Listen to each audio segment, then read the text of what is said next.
THPRD Board of Directors meeting for April 12th, 2023. Jessica, will you please take roll? Lisa Monteblanco. Here. Barbie Miner. Here. Alfredo Moreno. Here. Okay, Can you great. hear me? Okay. Heidi Edwards. Here. Theophy. Here. Thank you. Do we have any motions coming out of executive session? Yes, we do. I move that the Board of Directors approves the settlement agreement and authorizes the general manager to execute the settlement agreement and take all actions on behalf of the district necessary to implement the agreement. Thank you, Tia. Do we have a second? This is Heidi. I will second. Thank you, Heidi. Jessica, will you please take roll? Alfredo Moreno.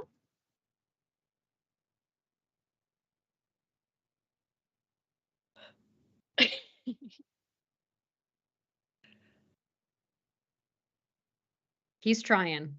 Yeah. Just thumbs up. I'm Oh, trying. there you go. I'm a yes. Motion.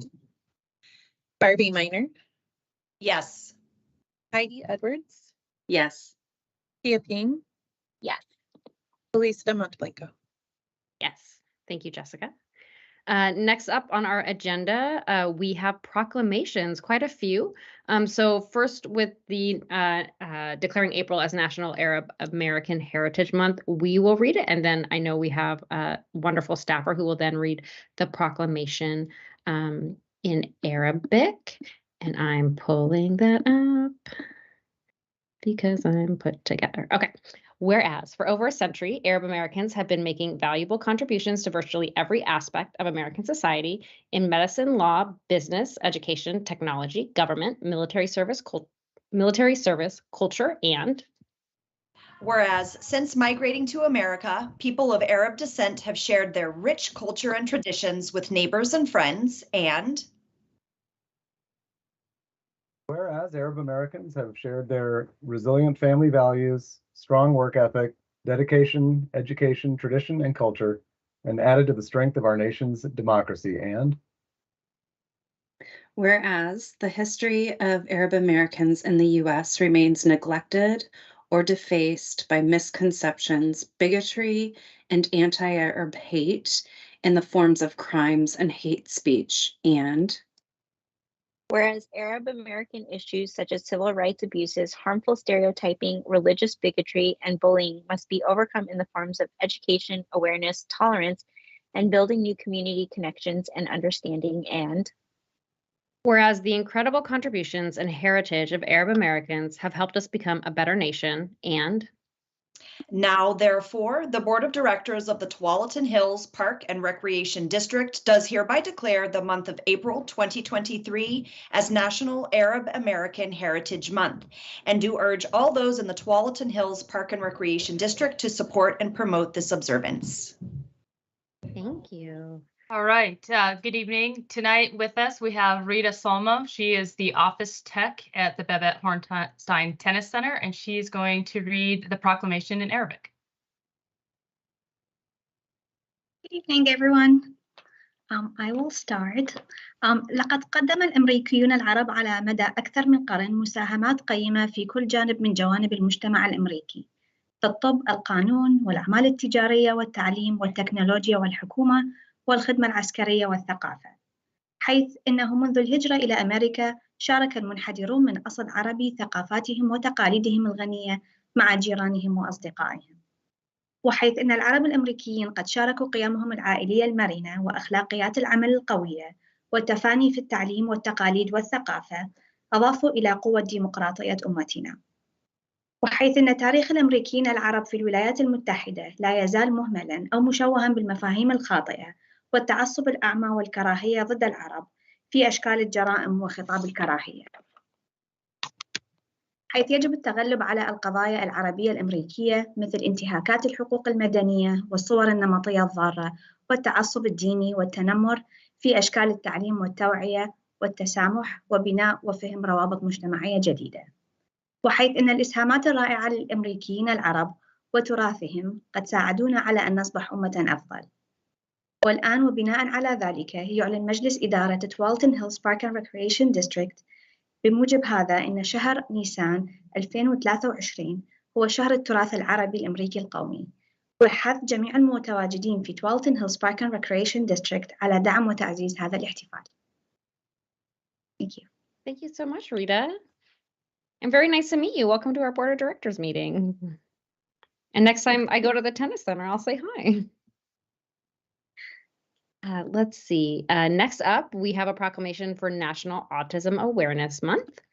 I'll get us started. Whereas autism spectrum disorder is the result of a neurological disorder that can affect anyone, regardless of race, ethnicity, gender, or socioeconomic background, and whereas autism is a reality that affects millions of families every day, and while our nation has made progress in supporting those with autism spectrum disorder, we are only beginning to understand the factors behind the challenges they face. And whereas THPRD is committed to ensuring that people living with autism have access to recreation and services needed to pursue their full potential and happiness, and whereas the Centers for Disease Control and Prevention reports that 1 in 36 school-aged children have been identified with autism spectrum disorder, and whereas THPRD is a leader in the Access for All championing inclusion services for people of all abilities to be able to fully participate in programs and activities, and whereas THPRD is proud to offer adaptive programming, adaptive aquatics, water safety classes, and the spring celebration with the Quiet Egg Hunt. now, therefore, the Board of Directors of the Tualatin Hills Park and Recreation District does hereby declare the month of April 2023 as National Autism Awareness Month, and do urge all those in the Tualatin Hills Park and Recreation District to support and promote this observance. Thank you. As mentioned, there are several things to highlight and lift up and acknowledge this month. So one more, it's also National Volunteer Month. Whereas volunteerism is about giving, contributing, and helping others throughout the community, and THPRD would not be able to achieve all that we do without the gift of service and the dedication of all of our volunteers. And whereas THPRD's volunteers serve in a variety of ways, from helping with the community events, habitat and natural area restorations, park and trail cleanups, nature education, summer youth volunteers, sporting events, and so much more. And whereas last year more than 2,400 people contributed almost 28,500 hours to THPRD, and whereas the value of volunteers' contributions to THPRD is nearly $854,000, and whereas volunteerism brings us together as a community, breaks down barriers, and provides everyone an opportunity to better our park and recreation system, and whereas THPRD volunteers help the district fulfill our mission to provide high-quality park and recreation facilities, programs, services, and natural areas that meet the needs of the diverse community we serve. now, therefore, the Board of Directors of the Tualatin Hills Park and Recreation District does hereby declare the month of April 2023 as National Volunteer Month, and do urge all those in the Tualatin Hills Park and Recreation District to support and promote this observance. Yay, volunteers. I want to highlight a few things that we're hosting activities and events in honor of all of these wonderful things: National American Heritage Month, National Autism Awareness Month, and National Volunteer Month. This includes that THPRD facilities are showcasing Arab American Heritage Month.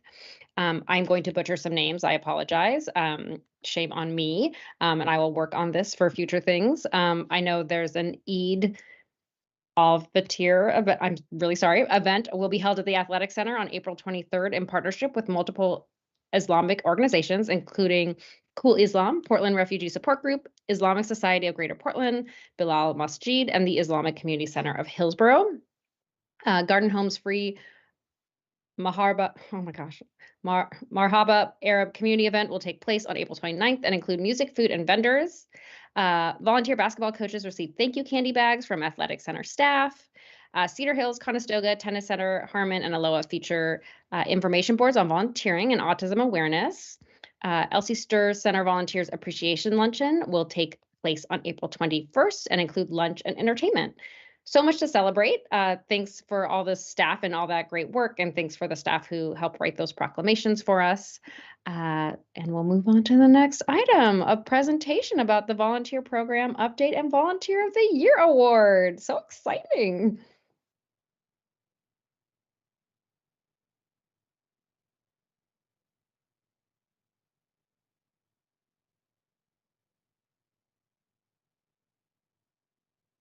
And good evening, everyone. I am here today. I'm Lulu Ballesteros, the Equity and Engagement Manager. I am invited tonight on behalf of THPRD's amazing volunteer services specialist, Melissa Markham, who unfortunately is out sick today. We'll share the video. She was very much looking forward sharing with you all the things that have been happening in the volunteer world. So thank you for shining a light and a spotlight on volunteers tonight. It's been a great year for building our volunteer programs back up. As you heard in the proclamation, over the last year, Volunteer Services has engaged over 2,400 volunteers who contributed over 28,000 hours to the district. The big hits for this year, as far as engaging with volunteers goes, have included the following. RISE Youth Leadership Program. The volunteer program has continued to engage local teens to get them the basic workforce development skills and experience to put towards landing their first job or submitting those college applications. Pictured here in this slide, you'll see the bright yellow vests. Those are a few of our RISE Youth leaders. Also, another big impact came from all of our volunteer coaches who took the lead in developing and building up youth participating in THPRD basketball and volleyball programs, as well as the Beaverton School District's middle school cross-country and track programs. These programs would not be able to run without our volunteers. We also have a number of individual volunteers through our Park Steward program who provide welcoming and supportive presence to trail users at a different number of district sites, including the 2 nature parks of THPRD. These folks multiply our efforts to actively engage patrons who are out and about at parks every day. Plus, our facility volunteers who are working in classrooms, offices, gyms, supporting a variety of programs, including Thrive, preschool, therapeutic recreation, swim classes, senior programs, and so much more. Again, these volunteers work hands-on with patrons and have the opportunity to improve the experience we provide to the public.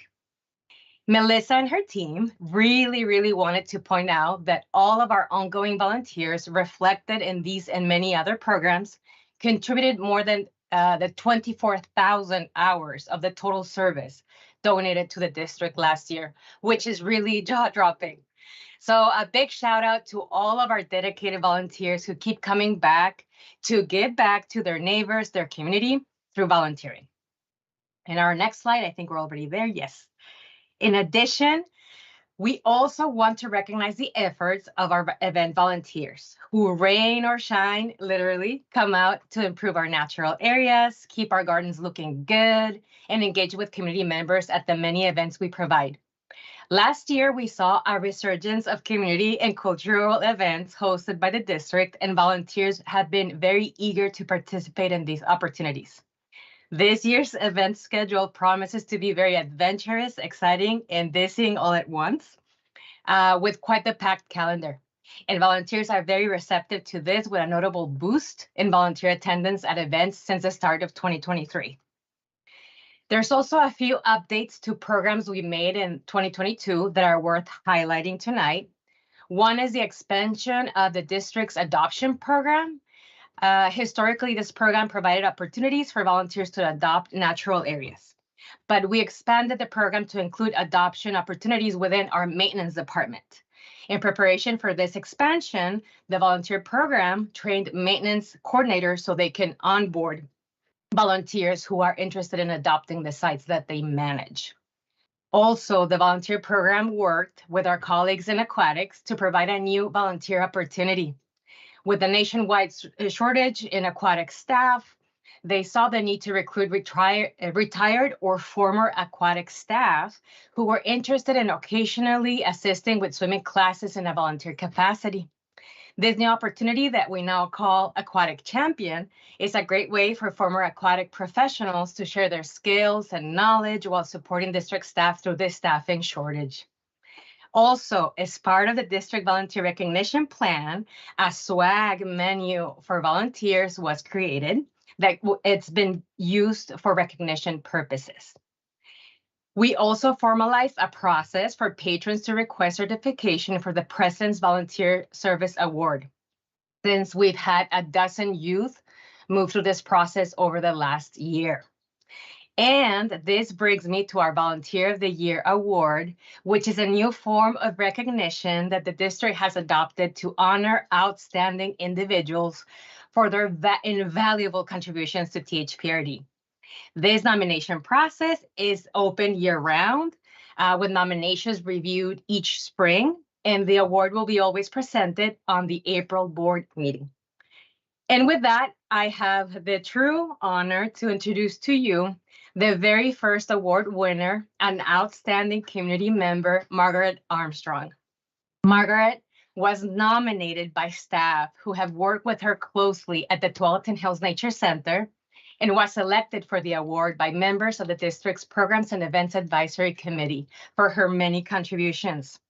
Margaret is a founding member of the Friends of the Tualatin Hills Nature Park and has given decades of meaningful volunteer service to the district. Margaret has been instrumental in twice yearly native plant sales, as well as many other projects over the years. She's a teacher, a friend, and a mentor to many in our community, highly loved and respected by everyone that has known and worked with her. She volunteers at her church, right next to Harmon Swim Center. She has been a strong supporter for immigrant and refugee communities. There is so much depth into who Margaret is. So thank you, Margaret. And she joined us tonight. Welcome, Margaret. My understanding is you wanted to say a few words. So, yep, you're off mute. Go ahead. Oh, Congrats. well, I'm honored and really pleased to get this award. And I'm just very grateful for the years of experience I've had with the amazing staff and the amazing other volunteers that have, many of whom have become very dear friends and were mentors to me. And I've just learned a ton doing this. So thank you for honoring me, and thank you for giving me the opportunity to volunteer. The nature park is one of our most wonderful places. I have no doubt you have shaped that. So thank you so, so much. Doug, did you want to say something? Well, I wanted to acknowledge, Margaret, it's been a few years, but we've only known each other for some, I don't know, 25 years. Really, I've known Margaret from a variety of connection points. And initially, of course, is obviously her work with the district, but her work within Beaverton School District's education system, really outstanding efforts. And the opportunity that she's provided at the nature park for setting just a wonderful example of really giving over time. You can actually see some of the impacts, positive impacts you can have on the community. So thank you, Margaret, very much. Oh, thank you, Doug. Thank you, Margaret. How fun to be the first. I just want to say, I think we should all get off mute. This is why I don't like Zoom, because we're all like heart emojiing and clapping, but really you deserve such a round of applause and like yay! That we I agree. Well so done. much. Thank you so much for Thank your you all. service, and we just very appreciate you. Thank you. Love this new tradition. This is great. I'm good. Something to look forward to every April for sure. Yeah. Not a smooth transition. We now go into audience time.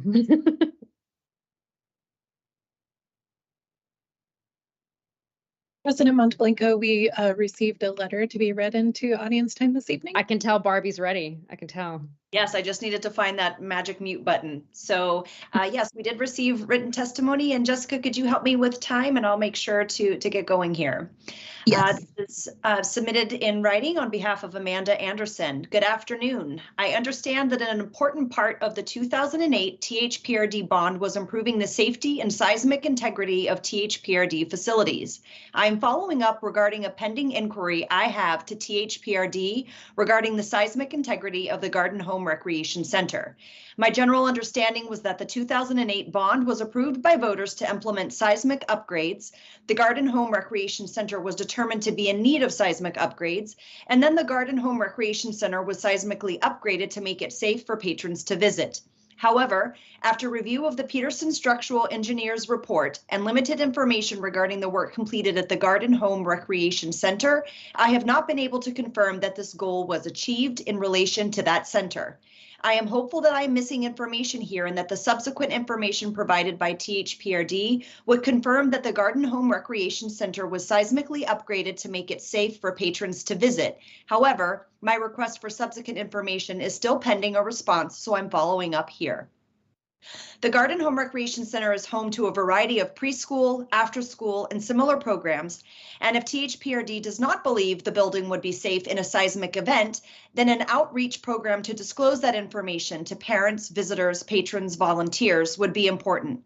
Further, if the facility was not made safe by the completed upgrades, then it is not clear what purpose the 2008 bond funds designated for seismic upgrades served in relation to the Garden Home Recreation Center. Thank you for any additional information that you can provide some clarity in relation to this safety issue. Best regards, Amanda Anderson. Thank you, Amanda. We really appreciate you submitting this public testimony. And I think I'll turn it over to Doug if you have some comments here. Sure.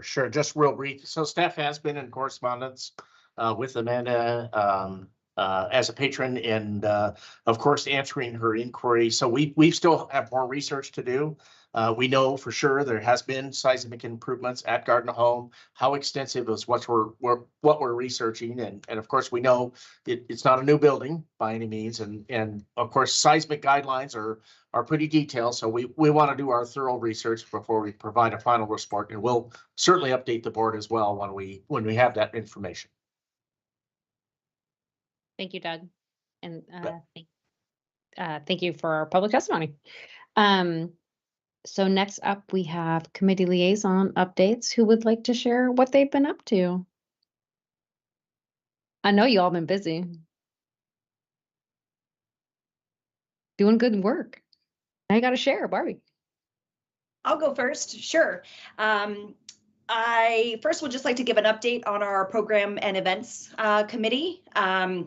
I think it's interesting again that we're landing here in the April month of the Autism Awareness Month. Last meeting with our committee, we were welcomed by Jared, and I'm probably, again, apologies if I pronounce his name incorrectly, but Grafenauer, who's an inclusion and adaptive manager and specialist with the district. And he really provided us some next level insights into all of the ways in which we engage with the community for our adaptive services and our inclusion services. I learned a ton and was really appreciative of that and being able to share that with our committee as well, to be able to continue to push forward those experiencing disabilities and how the district is able to meet and make those accommodations to make our spaces more welcoming.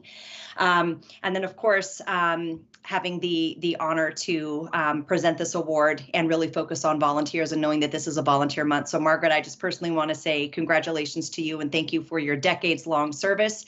But in honor of Volunteer Month, I want to make sure that I just personally, again, am so appreciative of people. Time is the one resource that it's very limited.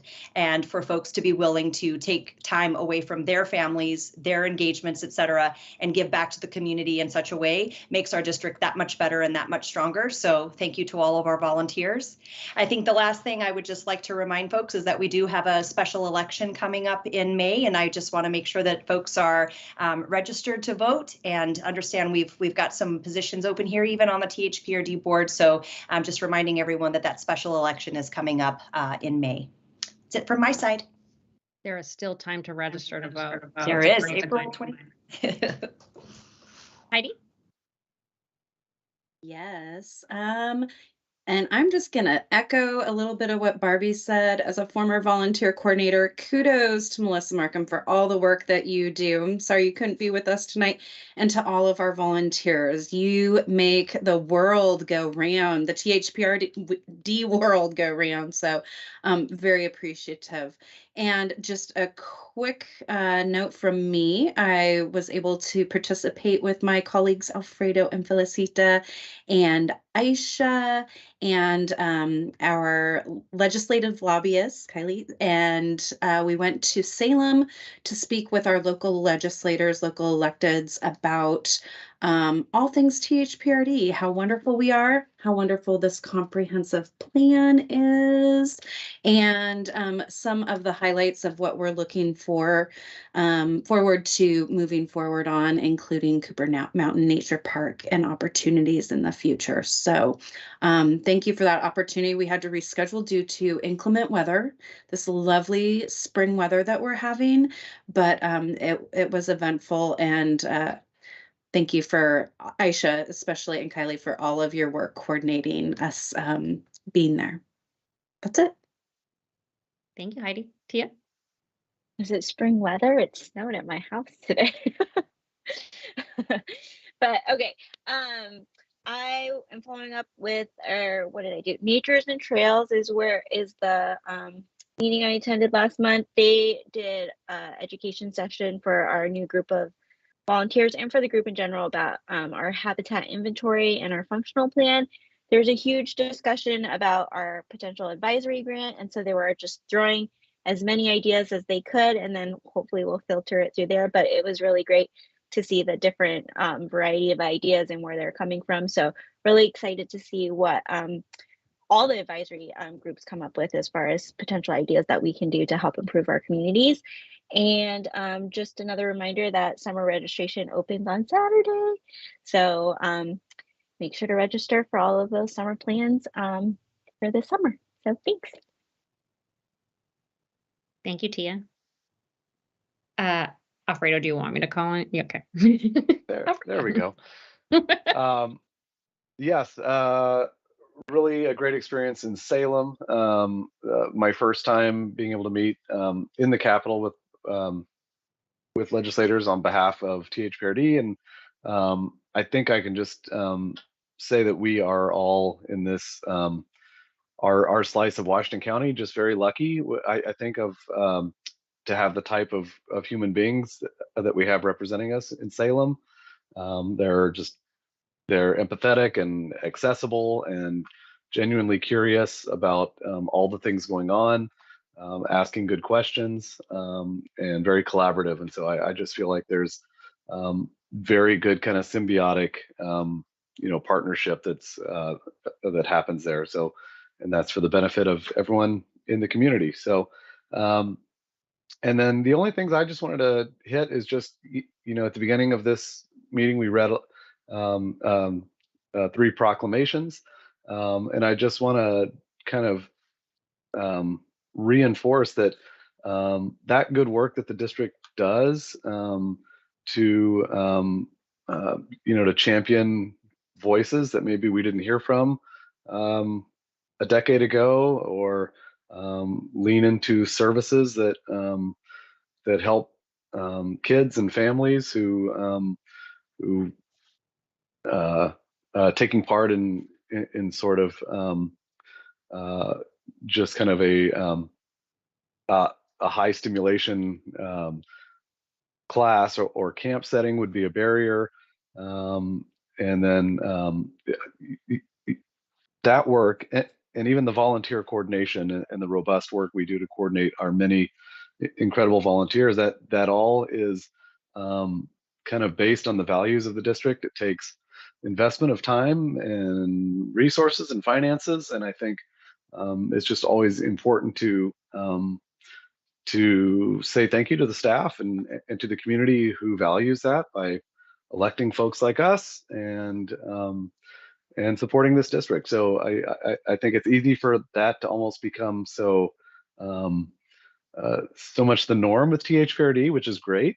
May it always be so, but I think sometimes we fail to recognize or we don't give it the proper due of what a great achievement that is, and how much work and time and how good that is for everyone. So thank you. Those aren't just empty proclamations, is what I'm trying to get at. Is there's real work and people and sweat and financing and things at play there. So thank you to everyone who's involved there, and especially our volunteers who come from everywhere to make this all these programs go. So I will hop off my soapbox gladly and turn it back over to you, Lisa.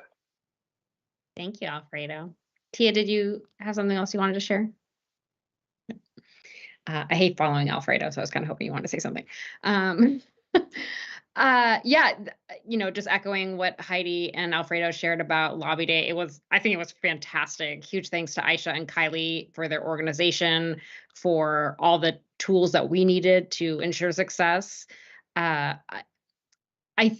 It's to me, like, my biggest takeaway from that day was just like, we are a district that is so well respected and appreciated and loved, and to sit in those rooms and just hear compliments from leaders, like, yeah, our job is really hard. And I hope, I just want to share with staff that, like, there's so much respect and admiration that comes from our leaders in the community because they're users. I mean, Rep Sosa, like, loves Cooper Mountain. He is Mr. Cooper Mountain.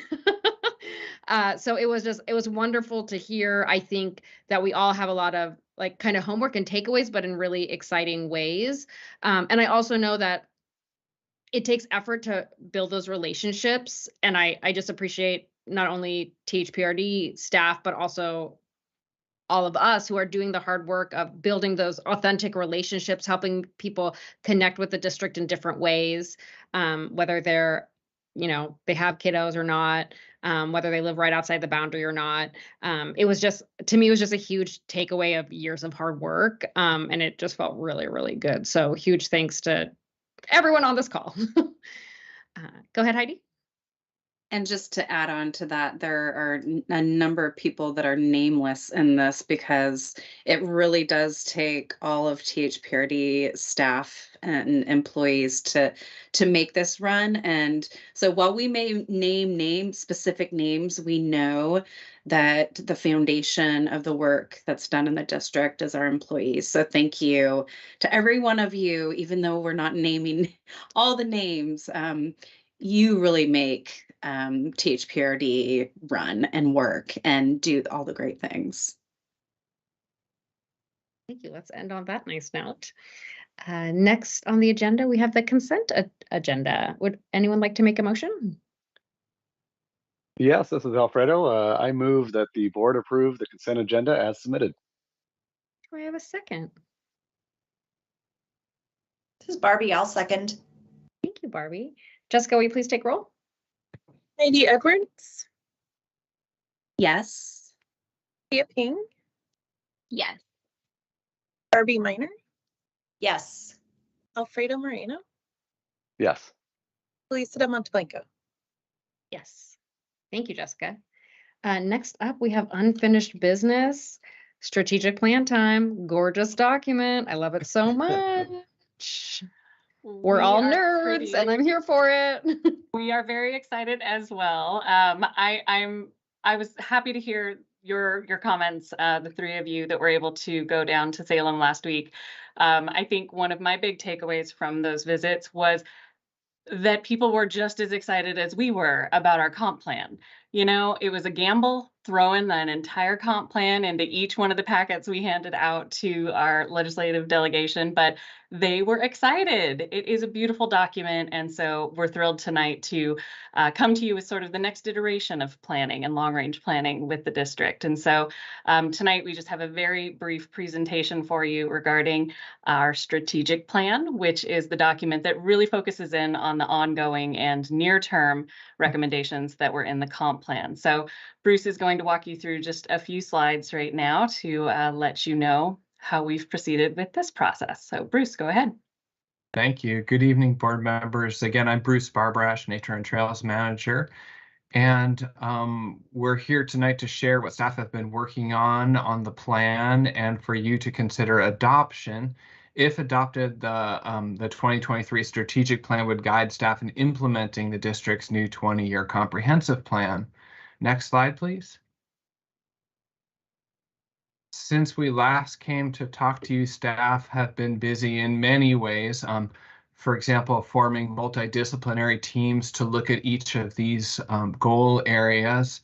They have been reviewing near-term and ongoing components of the comp plan, and then prioritizing what to work on for the next 5 years. You'll note in the plan they develop milestones to go with each of the recommendations. So there's something concrete for each step along the way to show that they are achieving things that were asked for and needed by our community. And then finally, for these recommendations, they've been estimating the broad and general costs of implementing the recommendations. Next page, please. And then when we get down to a little bit more details and some of the more on the ground type things, staff have looked carefully at a wide variety of things and chosen things they felt were the most doable and most critical to do in the next 5 years. It's important to note that the core activities that are listed on here are things that can largely be done with existing staff time and financial resources. And then the stretch activities you see a little bit further down are things that are going to require new or redirected resources. And eventually, if this is adopted, staff will develop timelines for each of the action items. And then the plan components from various parts that you see here will be incorporated into annual work plans. Next slide, please. The only other kind of small change, but notable since the last meeting, is that to provide some additional introductory information for some of the topics that weren't perhaps covered in as much in depth, a little bit of context was added at the beginning of each of the 2 sections, financial sustainability and technology and innovation. Next slide, please. So at this point, Aisha and I are happy to answer any questions or to hear suggestions that you all have from us. And I guess we're open at this point. That concludes my presentation. Thank you, Bruce. This is a great document. I love the objectives and I love a stretch goal. Love a good stretch goal. Love pushing ourselves, but also like acknowledging that it's a stretch. I think that's important. It's a great document. Any questions from folks? I had mentioned this to Doug, and I'm already forgetting which page this is on, but in regards to the what's wrong with me? The design, like crime prevention design, I would just love a presentation on that in the future, not today, not next month. Just as I feel like we're using that language more often, and I can't explain what it is, and that seems like something I should be able to do. Thank you. Barbie? We can do that. Not a question, rather a comment to just show and share appreciation. I really, I think when we were going through the process of the comp plan, I didn't necessarily know how that beast of a document would turn into something that I could metabolize and ingest. And even, you know, that little bit of extra context and being able to tie things so easily back to our values and our budget priorities, it really feels that you've heard us loud and clear and have translated that into really digestible buckets and bullets, and it's very clear and easy to understand. And so thank you for not only the hard work, but also the way in which the information is presented so that folks like myself can read it and understand. And it maps so nicely that I just walk away feeling like y'all are on it. Next 5 years look amazing. So thank you. Well, on behalf of all the staff who helped this, I thank you for pointing that out. Thank you, Barbie. Anyone else? It's great. High fives. We love it. Thank All you, right. Bruce. But at this point, then we request that you officially adopt the plan, and then we can proceed to carry it out. Barbie, would you like to make that motion? I would love to. I move that the Board of Directors adopt the 2023 strategic plan. Is there a second? This is Heidi. I'll second that for sure. Thank you, Heidi. Jessica, will you please take roll? Alfredo Moreno, Yes. Tia Ping, Yes. Heidi Edwards, Yes. Barbie Minor, Yes. Lisa Monteblanco. Yes. Thank you, Bruce and Aisha and everyone who worked so hard on that document. Next up, we have the general manager's report. Yes, we're gonna go over some of the reaccreditation update. Aisha and I think Bruce. I think I've got this one. Bruce is off Ah. the hook for the night. Lucky Bruce. But truly, I think those of you who have known kind of my path with the district, I came to the district almost 10 years ago as the director of planning. So I had had a history as a land use and transportation planner, but I realized I wanted to go to the park side, and I jumped and I came here, and it was a wonderful decision. And so what you just heard a presentation on was a really fun effort that I got to kind of shepherd through the process with the comp plan update, because it really was hearkening back to the work that I had done and how I had started my career. But now it's being applied to park and recreation, which is a true calling and where I'm so pleased to be. So to come to a conclusion of that comprehensive plan update and now the strategic plan update, which puts like clear goals on how we're going to spend the next few years. It's a real pleasure to be able to see your adoption of those plans earlier this year and now tonight. But now we get to move into the other favorite thing that I get to do for THPRD, and this is relating to our accreditation process. So on the next slide, I wanted to give you a quick little overview of what CAPRA is, and it is the Commission for Accreditation of Park and Recreation Agencies. And this is an organization that is under the umbrella of the National Recreation and Park Association, so our big governing body nationally. And there's a collection of folks that make up that commission from a bunch of different walks of life and all within the world of education and parks. And they have this program that allows you to hold yourself up as an organization against the standards of our national body. And so this was something I learned about, I think, in 2015 at a conference I attended. And I just thought, given the role I had taken on, which was when I made a move from planning to park and recreation, it was going to be a great way for me to learn everything I could about all the different parts of our organization. And so we first underwent accreditation planning in 2017, and we were awarded accreditation at the conference that year down in New Orleans. But this is our first reaccreditation. That's a process that typically happens every 5 years. So we were due last year, but at the time we had some pretty significant change we were still managing through. We had a couple of director level positions that were vacant, and we kindly request, could we take a little bit more time? And CAPRA was gracious and said, of course you may. We'll see you next year, but don't let it go past next year.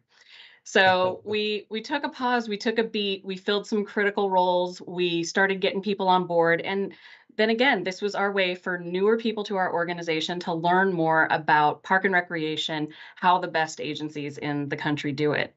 And speaking of how many people are doing this, we have been told by CAPRA that there's about 12,000 park and recreation agencies across the country. Those are city park and rec departments, those are special districts like us, and other similar organizations.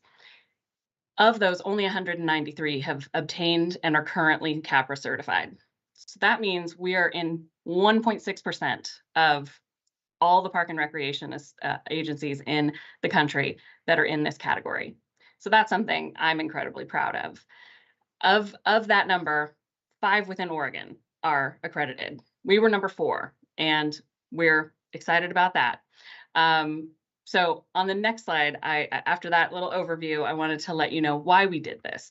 So I kind of shared my personal why. I wanted to understand more about our organization as I was transitioning into an organization structure that was different than I had experienced.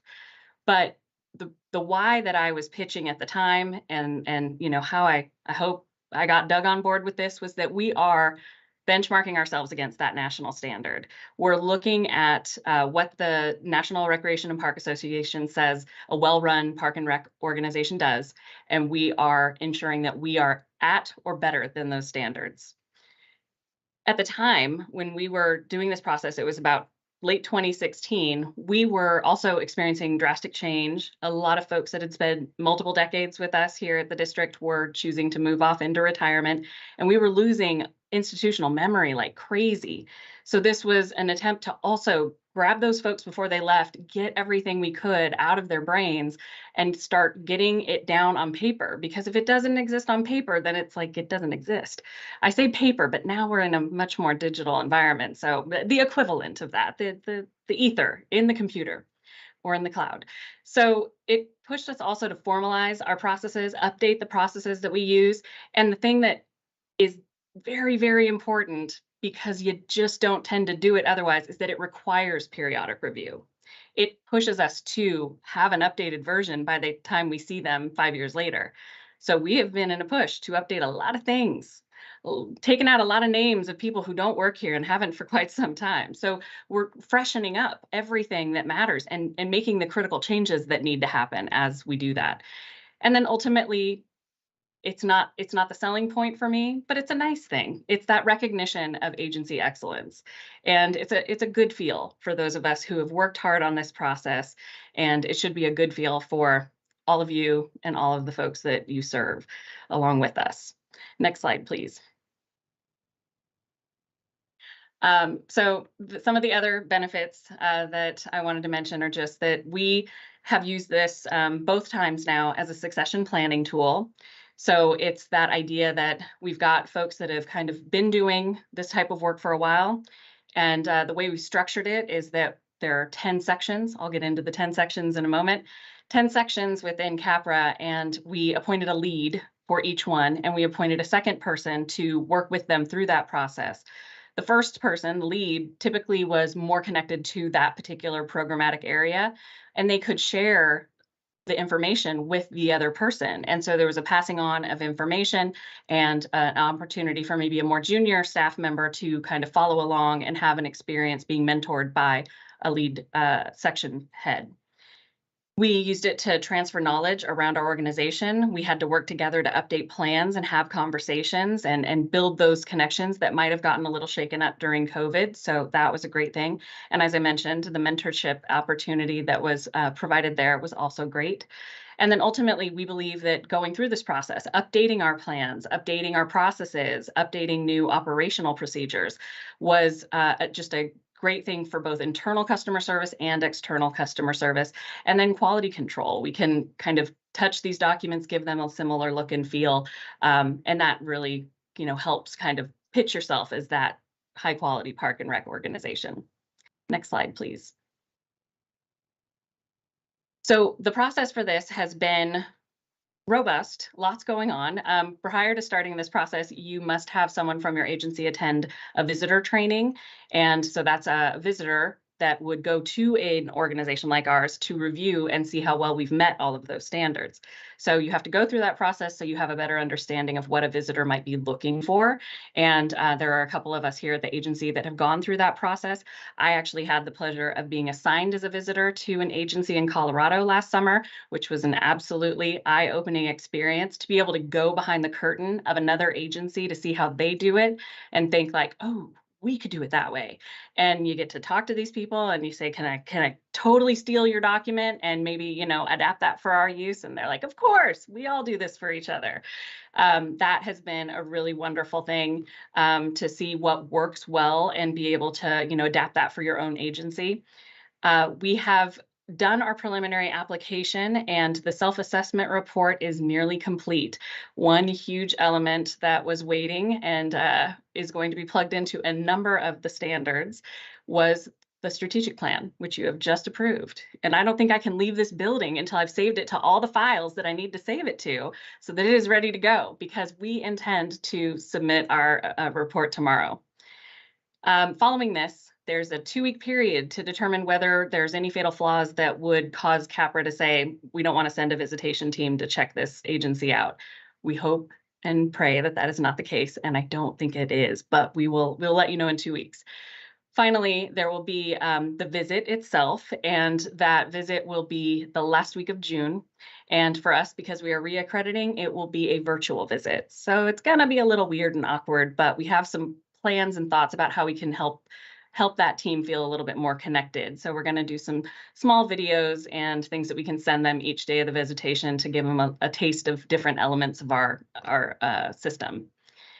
And then finally, if they agree that we have met all of the standards we need to meet, then we would be at an accreditation hearing at the conference this fall. That happens right before the national conference.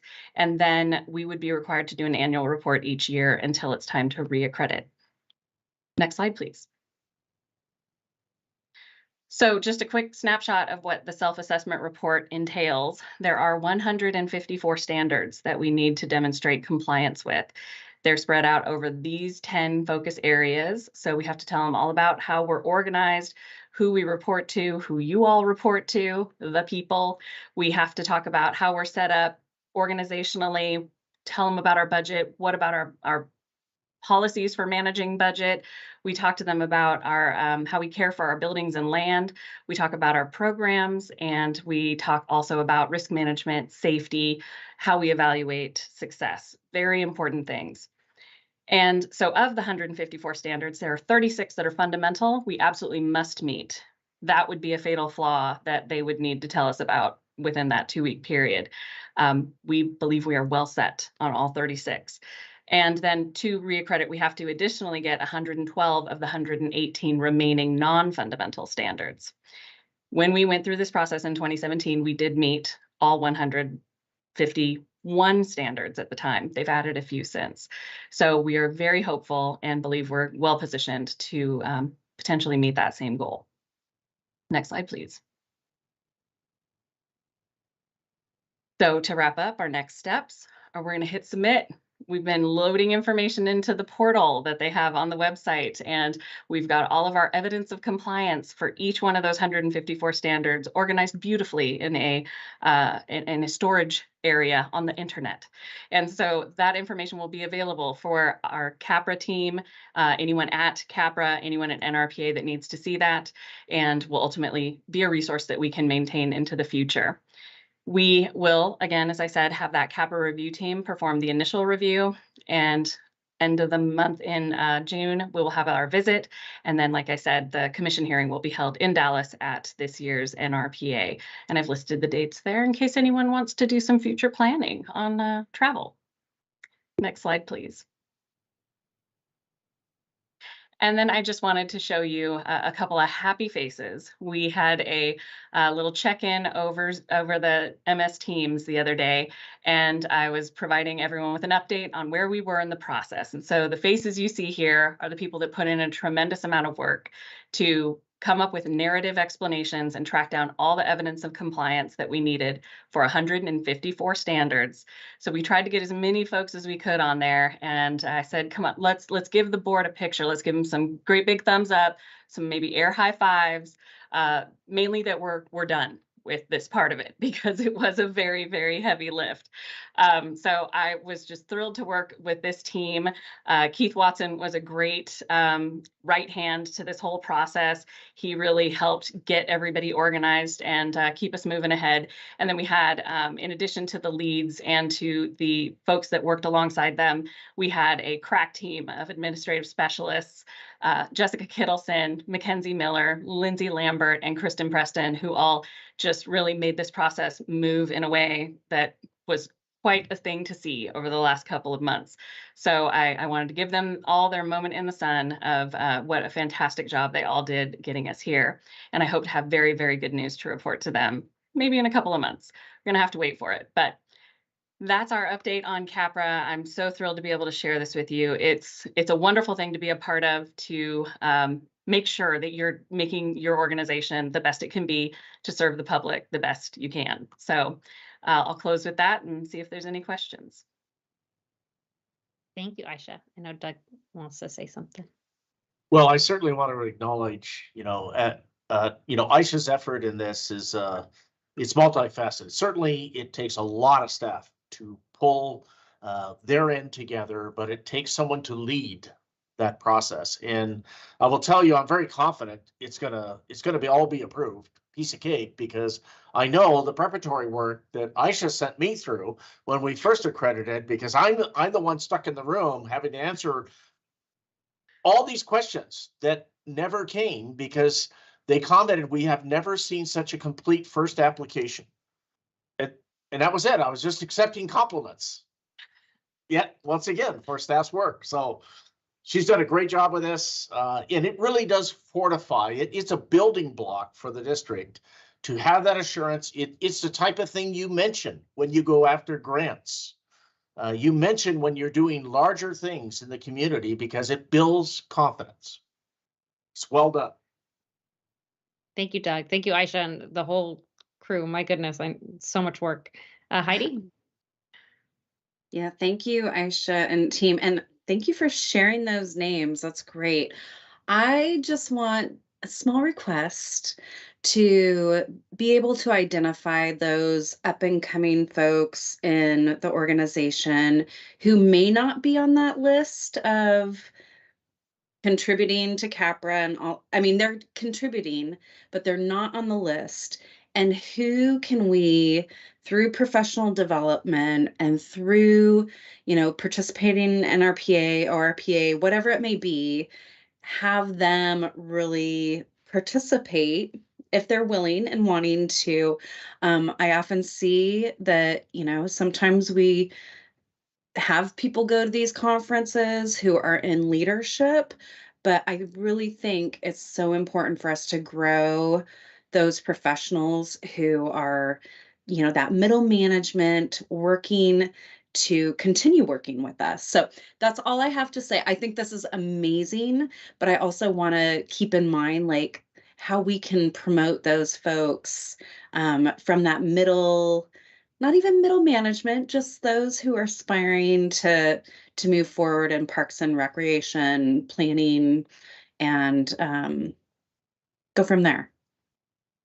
Well, if Thank I you. can really quickly respond, thank you so much for those comments. And while we did do a major lift of updating existing operating procedures, and these are, you all set the policy, the district compiled policies are your domain. You set all those big picture things. And then we have operational procedures approved by Doug that kind of carry things a little bit further. One of those things, and get into the level of detail that maybe the policy does not. And so in addition to updating a number of those operational procedures, we also adopted some new ones. And you'll be happy to hear, I think, that one of those was an operational procedure about employee development. And it speaks about exactly those things, that we want the ability to recognize folks and give them opportunities to present at conferences or sit on boards or participate in their community in other ways, and have those opportunities because we see them as growth opportunities for them. So that is a brand new operational procedure just within the last month, I'm pretty sure, that is something that we'll be able to look to and have a tool to help along those rising stars within the organization. That's wonderful. And it is about the rising stars. And I know, Aisha, you were all about succession planning. How are we promoting and, encouraging those in this area to continue to do the great work that they're doing. So kudos, great presentation. Thank you. Thank you. Thanks, Heidi. Alfredo? Yes, just wanted to kind of state for the public record what I told you, Aisha, in Salem, just, my enthusiasm for this effort, having attempted to go through something maybe similar in my 9 to 5.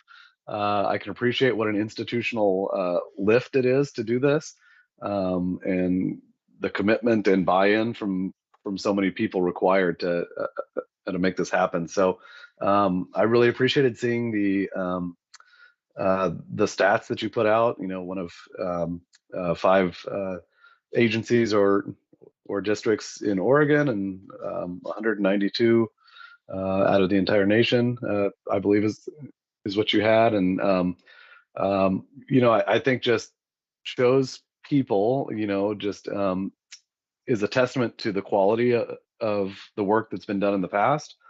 And while also this certification will be sort of in many ways an assurance of the quality of work that we've done in the future, as it's something that will will guide your future best practices and things of that nature. But I mean, I'm sure, when you go back for reaccreditation, you're gonna, there's you don't ever want to lose it, so you always want to have it. So here's to everyone, and I think it just is a well earned feather in the cap for THPRD. So thanks for sharing that with us. Thank you. Thanks, Alfredo. Any other questions for Aisha or Doug? Making sure what's next, if anything. We're done? Are we done? Sorry. We're not. Too many We're things done. open. Have lovely evenings. Thanks everybody for your hard work. Happy spring-ish, and we will see you next month. Bye, everyone. Thank Have you. a good night. Thanks, everyone. Bye-bye.